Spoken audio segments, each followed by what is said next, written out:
Hello everybody, welcome back to Book of Kings, where we discuss topics such as history, religion, philosophy, psychology, culture, and more, and the way that they all interact with one another.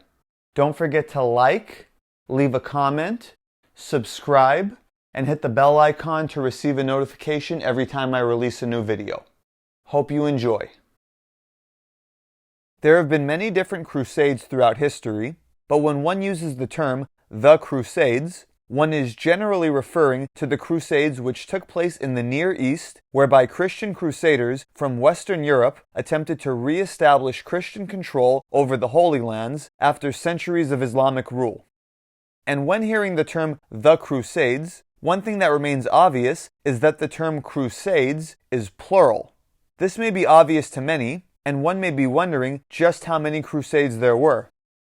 The answer to that question is 9, to be exact, spanning the course of almost 200 years. So with today's entry, we will discuss the major developments of each crusade from start to finish. So without further ado, let us begin with the First Crusade. The First Crusade would begin with the Seljuk defeat of the Byzantines at the Battle of Manzikert and the subsequent conquest of the Anatolian Peninsula, which the Muslims had been unable to wrestle from the Byzantines up until that point.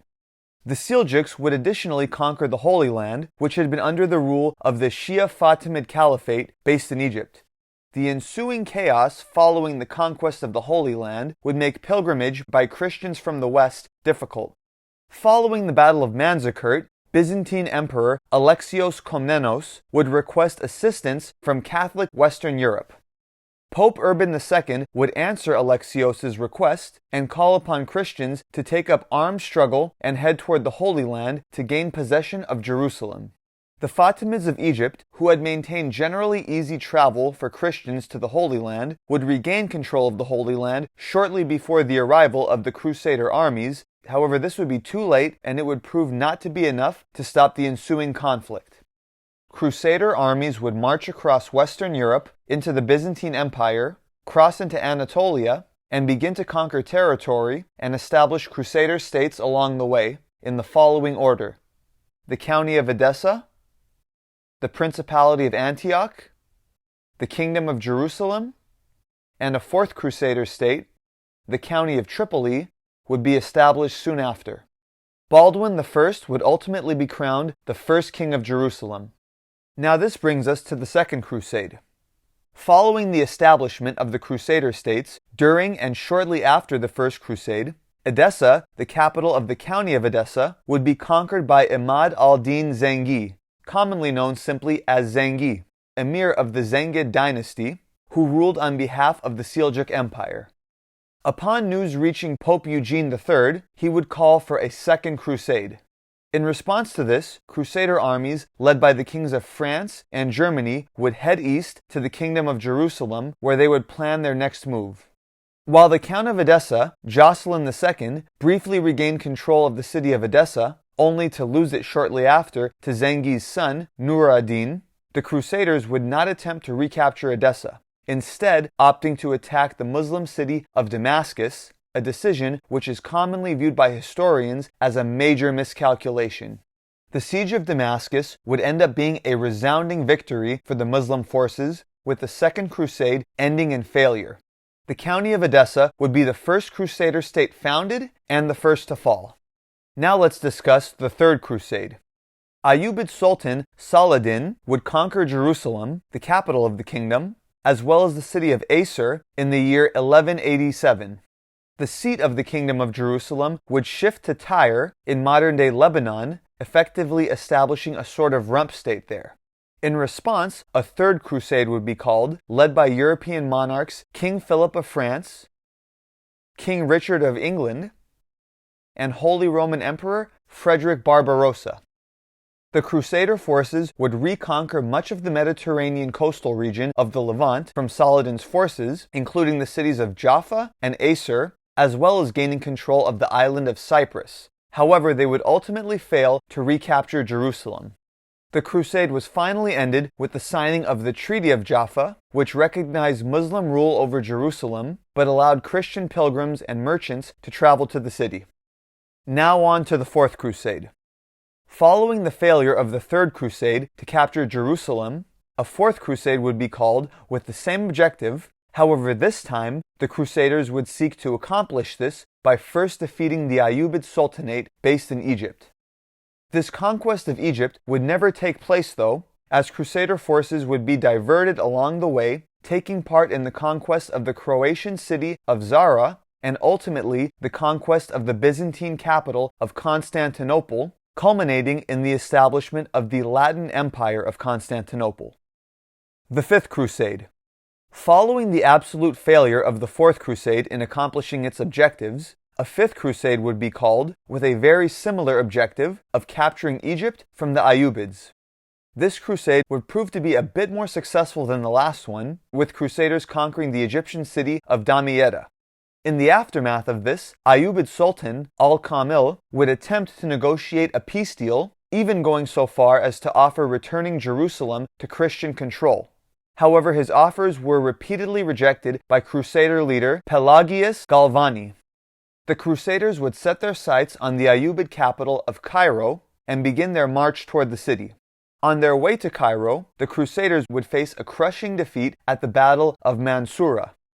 The Crusaders would be forced to negotiate surrender. The terms of the surrender would include Crusader forces withdrawing from Damietta and an 8-year truce, with the Fifth Crusade resulting in Crusaders accomplishing none of their objectives. This leads us to the Sixth Crusade. Like the past 3 Crusades, the Sixth Crusade would also be waged with the objective of regaining Jerusalem, as well as the rest of the Holy Land, which had been lost to Saladin prior to the Third Crusade. However, this Sixth Crusade would actually be successful. Led by Holy Roman Emperor Frederick II, the Kingdom of Jerusalem would regain control of the city of Jerusalem without military conflict. Frederick would play the internal disputes between Ayyubid Sultan Al-Kamil and his rival Ayyubid emirs to his advantage, securing a deal with Al-Kamil with the Treaty of Jaffa. Per this treaty, Al-Kamil would surrender Jerusalem with the exception of certain Muslim holy sites such as the Temple Mount, Al-Aqsa Mosque, and the Dome of the Rock, while still allowing Muslim pilgrims to travel to holy sites, in addition to Al-Kamil surrendering other cities such as Bethlehem, Jaffa, and Nazareth, in exchange for a 10-year truce and Frederick's pledge to support Al-Kamil against all enemies, even Christian ones. Further, the other Crusader states of the Principality of Antioch and the county of Tripoli would not receive support in the event they came into conflict with Muslims. Upon the conclusion of this treaty, and therefore the Sixth Crusade, both Frederick and Al-Kamil would receive criticism from their respective sides for the concessions they made. Seventh Crusade. Following the conquest of the Khwarezmian Empire based in Iran and Central Asia by the Mongols, many Khwarezmians would flee to Ayyubid territory and act as mercenaries for the Ayyubids. The Ayyubids would give the Khwarezmians permission to attack Jerusalem, and they would go on to overrun the city and reconquer it from the Kingdom of Jerusalem. Louis IX of France would lead a new crusade to take back the Holy City. However, due to the numerous times that Jerusalem had changed hands between Christians and Muslims, as well as other conflicts in Europe, this call would not gain the enthusiasm of past crusades. Louis would lead his forces to the Holy Land to attempt to recapture Jerusalem, and like previous attempts, he would seek to accomplish this objective by first invading Egypt. As with the Fifth Crusade, the Crusaders would take control of Damietta, and as with the Fifth Crusade, the Ayyubid Sultan, this time As-Salih, would offer Jerusalem in return for the ceasing of hostilities, and again, like the Fifth Crusade, this would be rejected by the leader of the crusade, this time Louis IX. Again, like the Fifth Crusade, Crusader forces would continue toward Cairo, only to be defeated along the way, this time at the Battle of Faris Kur. Louis would attempt to take the Sultan up on his previous offer to exchange Damietta for Jerusalem, but sensing that the proposition was made from a position of weakness, the Sultan rejected his offer. The Crusaders would suffer a devastating defeat and negotiate a surrender, which would result in Louis and his entire army being taken captive. And again, as with the Fifth Crusade, the Seventh Crusade would end with the Crusaders having nothing to show for it. Eighth Crusade.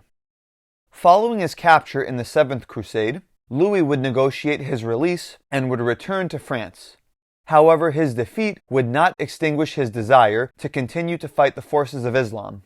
Egypt, now under the rule of the Bahri Mamluk Sultanate, had as of late engaged in numerous raids on Crusader cities, such as Galilee and Nazareth, and captured the cities of Caesarea and Arsuf. Louis would inform Pope Clement IV of his plans to wage a new crusade and make his way to the Holy Land.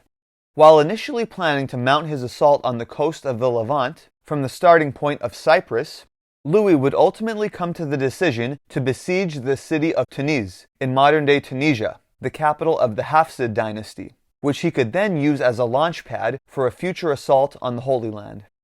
Upon arriving on the Tunisian coast, the Crusader forces would be plagued by a dysentery epidemic, which would result in the death of Louis. The Crusaders would quickly abandon their plans of conquest and would sign a peace deal with the Sultan Mohammed al-Mustansir, guaranteeing trade with Tunis and guaranteeing residence for monks and priests within the city. This now brings us to the last crusade, the Ninth Crusade. The Ninth Crusade is often considered a continuation of the Eighth. Since the initiation of the last crusade, Mamluk Sultan Baybars had captured the Crusader city of Antioch, therefore bringing an end to the Principality of Antioch. Driven by the news of this, Prince Edward of England would set sail for the Tunisian coast with his own fleet and arrive just a day before the forces of the Eighth Crusade would return home. He would decide to continue to the city of Acre, the acting capital of the Kingdom of Jerusalem, to launch the Ninth Crusade. Edward would have some minor victories over the Mamluks, such as capturing Nazareth and beating back an attack by Baybars on the city of Acre, in addition to arranging an agreement of cooperation between the Crusaders and the Mongols. However, due to internal conflict among the Crusaders, Edward came to the conclusion that he did not have the force necessary to recapture Jerusalem and negotiated a 10-year truce with Baybars. Shortly after this, Edward would survive an assassination attempt and would depart from the Holy Land, ultimately making his way back home to England.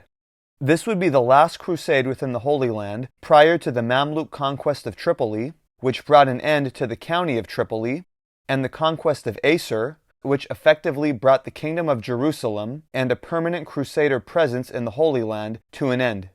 So there you have it. Those are all official crusades within the Holy Land from start to finish. Hope you enjoyed. Talk to you next time. Thank you for watching.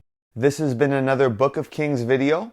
Don't forget to like, leave a comment, subscribe, and hit the bell icon to receive a notification every time I release a new video.